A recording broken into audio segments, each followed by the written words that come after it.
Hey guys, Adam here, also known as Gamer Abroad, coming to you on my gaming channel, Gaming Abroad. And right now I want to look at the Dark Elves. I tend to favor elves a little bit because I really like passing and running, so those are going to be some of the first guys I'm covering. So let's take a look at these Dark Elves and the different ways that we can build a team. I also want to give a quick shout out to everybody that's been subscribing and liking my videos and commenting. It really means a lot, and it's a great encouragement for me to keep making these videos and sharing my hobby and my passion of gaming with you guys. Anyhow, that's neither here nor there. Let's get on with making a Dark Elf team. Dark Elves are usually a pretty squishy team. Most elves are.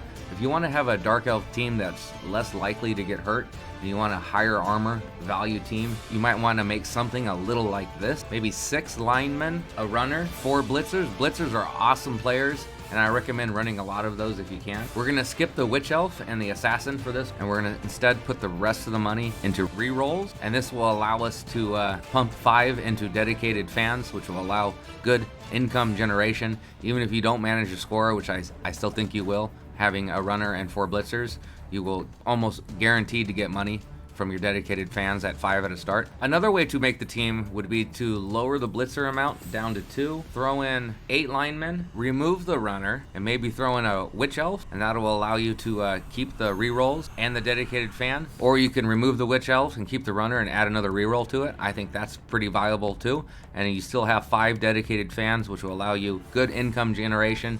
Even if you're not able to score, you'll still be able to make some money. But I think still, even with this team, you're going to be a good scoring threat. If you want to try something with all positions covered, we would have to remove 2 linemen. We can add in a witch elf here. We'll keep the 2 blitzers, add a dark elf assassin, and then we can throw in that reroll, and then we can pop the dedicated fans back up to 5, and I think that looks pretty good. I personally don't like the idea of only having 1 reroll. That's just one thing about the Dark Elves, is they're super expensive. Another way you could do it is if you wanted a lot of rerolls, you can make something like this. You could have 8 linemen. So let's remove some of these. 8 linemen, let's remove our dedicated fans, 1 runner, and 2 blitzers, and this will open you up to 2 rerolls, and then you can use the rest in dedicated fan. Now, because of the high cost, as I said, of elven teams, it's really hard to start with a lot of rerolls. However, the builds that I'm showing you here are really good for dedicated fans, which will allow you to get that income generation. Also, one thing I want to mention is runner is a very good candidate to get the leader skill, but we'll talk about that in a moment when we start talking about the different players and how we can build them. Another viable option, I think this is really good for like a ladder type situation, would be to do something like 1 witch elf. I mean, witch elf is a great player. Witch elf is one of those players where if you don't start with one, try to get one as soon as you can, because witch elves are they're just awesome. They can be a little troublesome sometimes with their frenzy when you don't want them to, but you can actually build them into being pretty good killers. Anyhow, 1 witch elf, 3 blitzers, and we'll do the rest in linemen, so that would be 7 linemen, and then that'll give you enough for 2 rerolls. However, you're only gonna have 1 dedicated fan, and that is not very good for income generation, so I hope you're pretty confident on your ability to score the ball and in those situations. But this will give you 2 rerolls along with 3 blitzers and a witch elf, which should give you a lot of confidence to be able to score. That's why I like this in a tournament or a ladder type situation, and you can always use some extra funding later to up your dedicated fans. Like I said, I would only use this in a tournament or ladder type situation. Anyhow, let's move on to the players and their specific stats. We'll go ahead and start in order. We'll start with the Dark Elf Assassin. The Dark Elf Assassin is kind of an unusual player because it starts with the stab ability, and what stab allows you to do is test their armor value, and should you break their armor value, you can roll it from the injury and possibly get a casualty. But the problem with them is that they are so weak with an armor value of 8+. If you don't pull off the maneuver, you're putting them in a lot of danger for them to get hurt themselves. So the skill is a little bit more useful for low armor value characters. I wouldn't use it against like orcs or black orcs or anything big and high armor valued. If you were to use an assassin and wanted to build them up, the first skill you would want to take is, of course, the core skill, and I've talked about this in my other videos, is block. Block is a fantastic skill and should always be taken when there's body-to-body contact. And if you miss your stab, there's definitely going to be body-to-body contact afterwards, because they're not going to have to blitz you. You're going to suffer some reprisal, and they're going to be rolling it against that low armor value. And on that same note, of course, the ability you would take after that would be, of course, dodge. Alright, so let's go and take a look at the blitzers. Blitzers are a very strong character. Blitzers already start with that core skill block. Like I said, very good ability. So then you only have to think about other defensive abilities such as dodge and sidestep. And then maybe you could go to the strength tree and pick up guard. Expensive at 12 skill points, but that would make them a very sturdy character. If you want to build them super aggressive, you could take dodge, like I said, and then tackle. And then we'll go to the strength tree and we'll look at mighty blow. I think that's very good for an aggressive blitzer.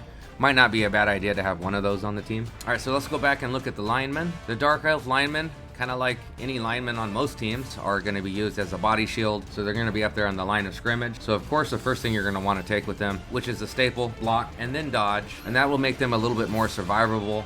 Then after that, you can start thinking about things like kick, because you always need a kicking player. One thing that's worth noting about the linemen is a lot of the skills on this general tab are very, very handy. So you almost could just random any of these. I mean, wrestle's going to be a good, tackle's going to be good, strip ball's going to be good.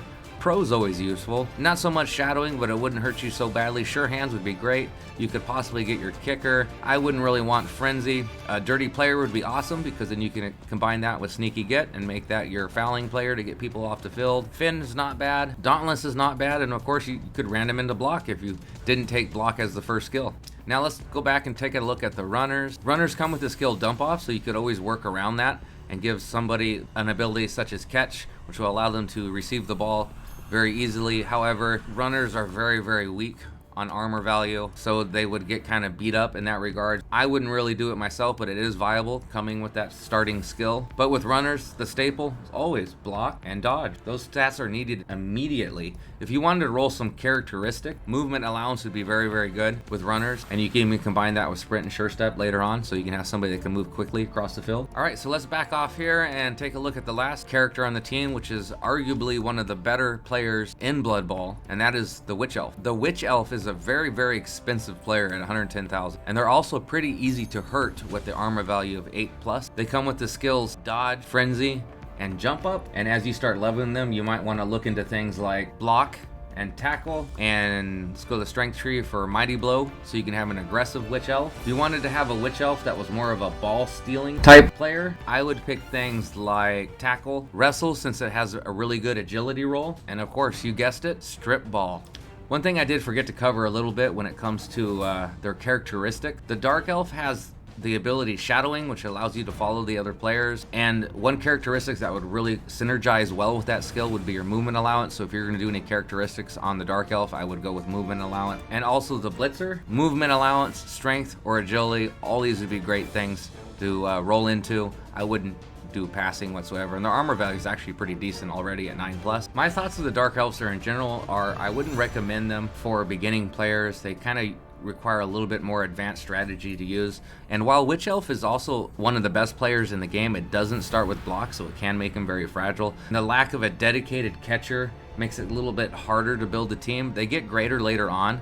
Maybe you can give some catching abilities to your blitzers or your linemen, or even your Witch Elf. And as I said earlier, the dump off runner can offload the ball when hit, but it has low armors. So when you get hit, there's a good likelihood that you could get a casualty on it. But you know, they aren't exactly terrible at moving the ball or dodging when needed due to their high agility skill. Dark Elves are a lot of fun, and as I said, the Witch Elf is an awesome character. I hope that was a significant information on the Dark Elves to give you guys an idea whether or not you want to start with the Dark Elves, and if you do want to start with the Dark Elves, what kind of team you can recruit and how you can build your characters. If there's anything I left out, please let me know in the comments. I really like hearing from you guys. Thank you so much for your likes and your subscriptions. All that means a lot to me. You guys have been a great encouragement. All of the advice and tips you guys give me in comments have been great. I've enjoyed so much interacting with you guys. Until the next video, I'll see you in the comments, or even better yet, maybe someday I'll see you on the pitch.